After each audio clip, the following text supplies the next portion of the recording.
এবার আমি মঞ্চে আমন্ত্রণ জানাতে চাই কামরুজ্জামান খোকন, যুগ্ম সাধারণ সম্পাদক, বাংলাদেশ ফার্মাসিস্ট ফোরাম।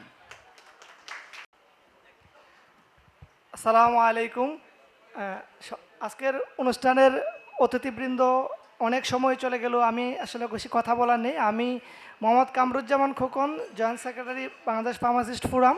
সেই সাথে আমি আরেকটা পরিচয় বহন করি, আমি একজন রিটেইল ফার্মাসিস্ট, সেই সাথে একজন উদ্যোক্তা। আমি সিলেট শহরে 4টা মডেল ফার্মেসি দিয়েছি, একটা মডেল মেডিসিন শপ।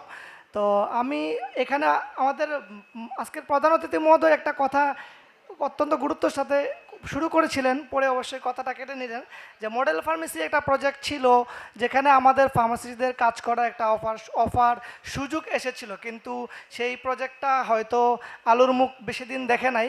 এখানে আমাদের মধ্যে একজন ওষুধ প্রশাসনের পরিচালক মহোদয় আছেন। আমি স্যারের কাছে বিনয়ের সাথে অনুরোধ করব, এটা বাপির সাথে, বিসিডিএসের সাথে বা আরও যে রেগুলেটরির সাথে কথা বলে যদি এই প্রজেক্টটাকে কোনো রকম কন্টিনিউ করা যায়, তাহলে আমাদের ফার্মাসিস্টদের একটি সম্ভাবনার দরজা আবারও উন্মুক্ত হতে যাবে আর কি। আমি শুধু এই অনুরোধটুকু স্যারের সাথে রাখতে চাই। স্যার, আমি সিলেটে আসি, স্যারের সাথে অনেকগুলো প্রোগ্রামে ছিলাম। আমি জানি স্যার যদি এটা ডিজি মহোদয়ের সাথে কথা বলে এই প্রজেক্টটাকে কোনোভাবে চালু করতে পারেন বা আবার এটাকে আবার আগের মতো একটু প্রাণবন্ততার মুখ দেখাতে পারেন, তাহলে আমাদের ব্যবসায়ীবৃন্দরা মডেল ফার্মেসিতে ফার্মাসিস্ট আরও নিবে বা যেখানে নাই এখানে নিয়োগ দিবে।